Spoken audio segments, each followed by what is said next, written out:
What's up guys, super excited to see you, and in this video I'm going to be sharing with you a high performance technique, the secret hack which literally takes less than 5 minutes to implement, and I've been utilizing this in my life for the last 4 to 5 years, and this is called dopamine scheduling.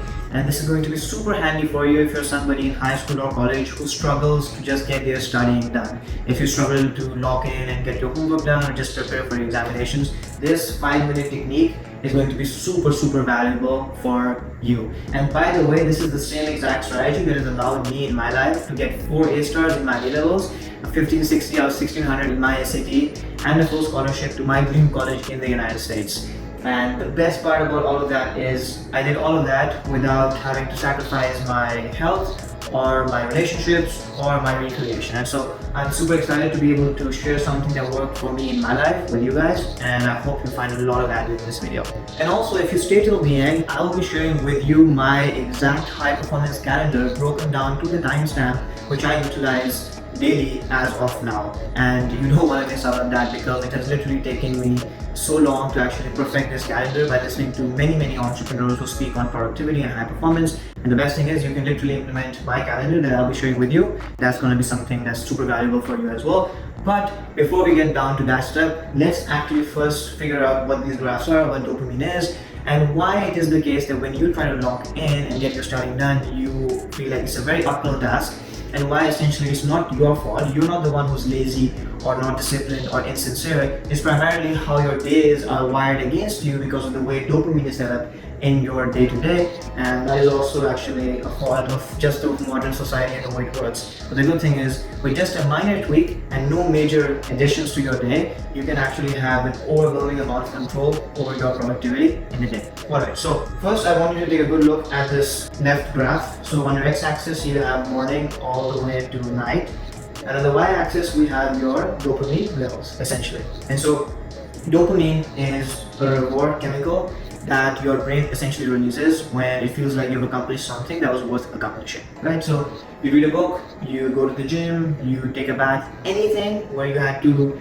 do some amount of struggle to get something done, your brain rewards you by making you feel good by releasing dopamine. Now the bad thing is you could also be doing like absolutely unproductive stuff, but your brain would still give you dopamine because you're doing something. And so you have to be very clear about what sort of things you're doing. But here's what this graph is essentially telling us. So this is where you wake up, and as soon as you wake up, you use your phone. So you're scrolling through Instagram or through TikTok early in the morning, or you just open your laptop.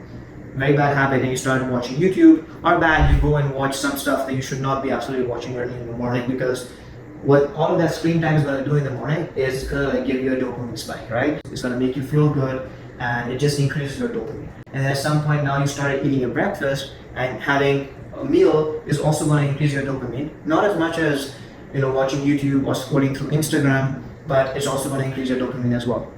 And so by the time, let's say it's like 8 a.m., 9 a.m., you already reach like this sort of peak, right, of dopamine, reward and chemical. And the problem is this is an artificial peak, right? You really have not done anything to actually deserve this, but you just increase your dopamine by doing these useless things.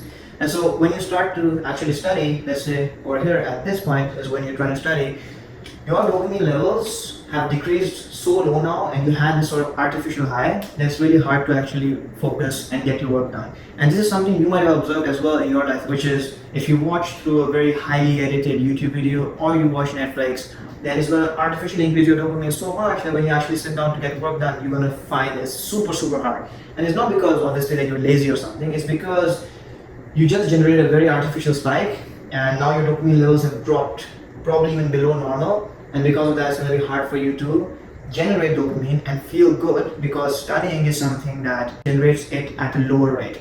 And these sort of habits, they generate dopamine way quicker. And that's essentially the issue, because of which you will not be able to get your work done. It also becomes recurring as well, which is you start to work at this point and you really struggle through. So you work 10-15 minutes, and then you try many of these techniques, which is okay, I'll work for 15 minutes and then I'll get going. But for some reason you're just unable to get going because you're low in energy and your mental resources are also sort of drained. And then what happens is you again open your phone. What is this friend doing, or what is that friend doing? And you generate once again another artificial peak over here, and that sort of again really makes it hard for you to work. And now once again when you try to work again, your dopamine is just crashing, and there's no way you're gonna find it easy to get work done as well. And so you're trapped in this cycle for the whole day of going between high cycles of dopamine and then low cycles. And the main issue is that you're utilizing unproductive things to shoot up your dopamine to make yourself feel good. And you actually only try to study or do something productive and meaningful that you know you should be doing when you're actually at the lowest amount of dopamine, and that is the hardest point to get anything done, right? So hopefully this helps you understand what the issue with dopamine is. This is what the good dopamine graph looks like, and I do want to contrast it. We start off low, but we do want it to go high as well, and that is the sort of like the crux of the thing as well. And so in my case, let's say when I would wake up, I would not utilize my phone at all. I would also try to wake up early before other people wake up, so just so that I have no stimuli whatsoever. Nobody's texting me, there are no friends to talk to, and I'm completely alone. And this is just the time when I get my work done in the morning. So when I would wake up, I'll probably just like take some shower, take very natural dopamine. And then after that, I'll basically do my morning routine and then just get into work. And then this little bump is from the breakfast. Then again, like keep working, and then take the lunch, right? And then after that, keep working. And at this point, usually I'll go to the gym after doing the lunch. And by this time, I've already done around 7 to 8 hours of work.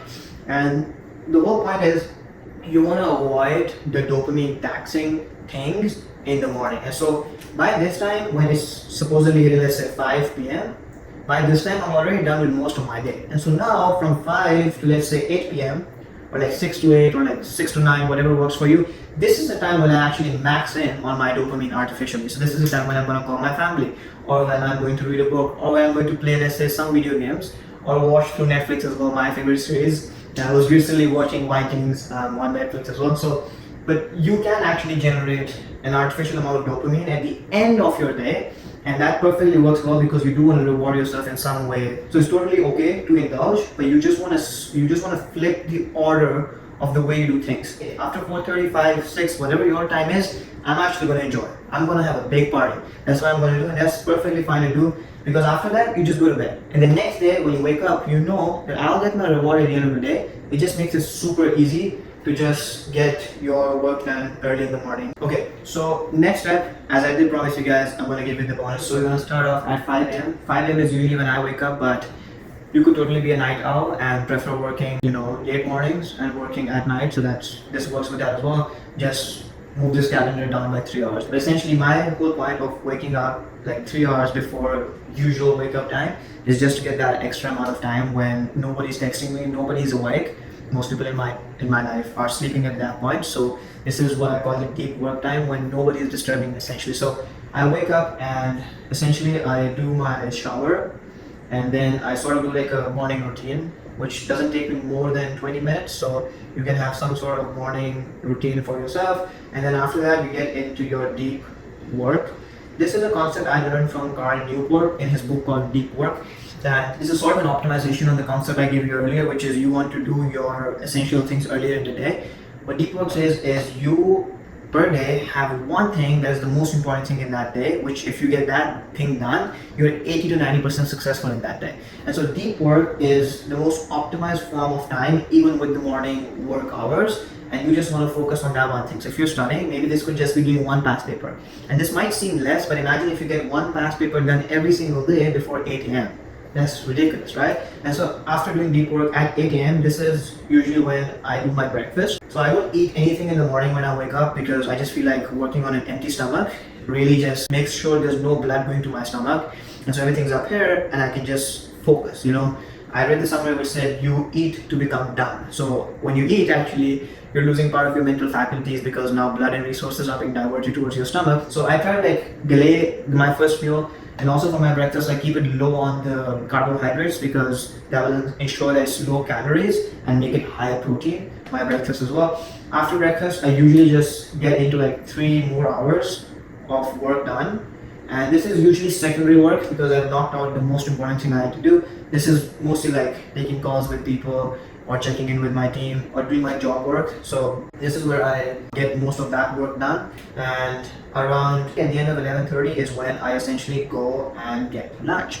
Lunch is sort of like my main meal for the day. And once again, as in the case with breakfast, I try to do low on the carbs in lunch as well, and high on the protein, because I still have some day to go through and I don't want the carbs to give me brain fog. You would have probably experienced that when you eat a very heavy meal, you sort of like get a brain fog and you can't really get work done. Well, that's also because eating a lot gives you a dopamine spike.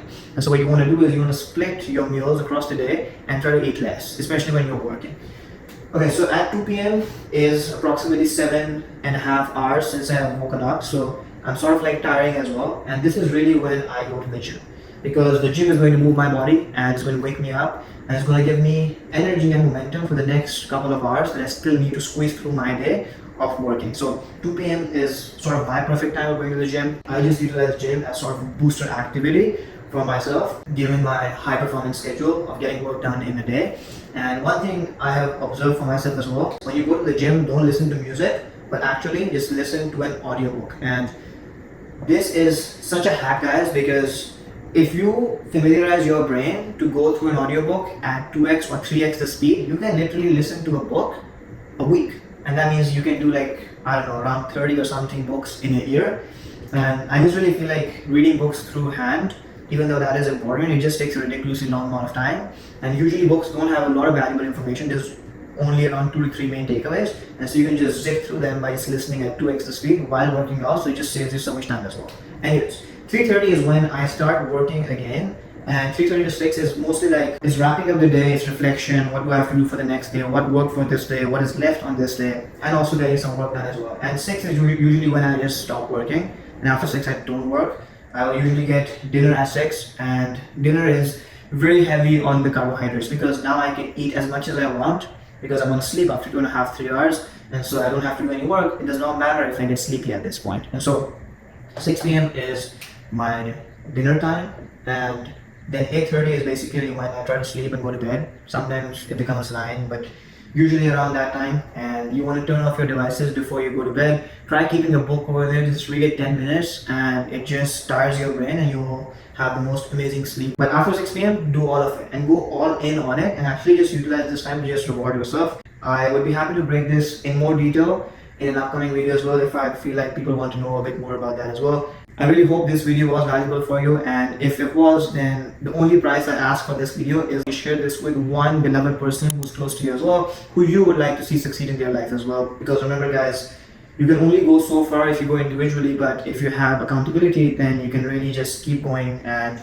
the sky's the limit in that case. So yeah, with that said, please, if you like this video, drop a like, comment, give me your most important takeaway that you took from this video and that you're going to promise me that you're going to implement in your life, and I can hold you accountable to that as well. And let me know what you like from this and if you want to see other such content as this as well, because I'm sort of oscillating between videos I make. I made a book review video on high performance habits that you might also want to check.